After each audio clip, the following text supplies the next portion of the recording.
Christmas సందర్భంగా అందరికి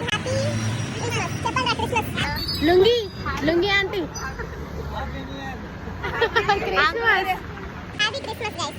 చెప్పు Latha happy Christmas. Happy new year uncle. మంచి క్రిస్మస్ నడవాలి. కోకోనట్ బిజినెస్ పెట్టింది గాయస్. అంటే డీల్ మాట్లాడుకుంటుంది, ఆ అంకుల్ నుంచి తీసుకుంటుందంట. సో అందుకని కోకోనట్ బిజినెస్ పెట్టుకుందాం అని చెప్పేసి మొత్తం మాట్లాడుకుంటుంది. ఎందుకంటే మొత్తం జాబ్ అవుతలేదంట, అందుకని కోకోనట్ బిజినెస్ పెట్టుకుందాం అని అంటున్నారు.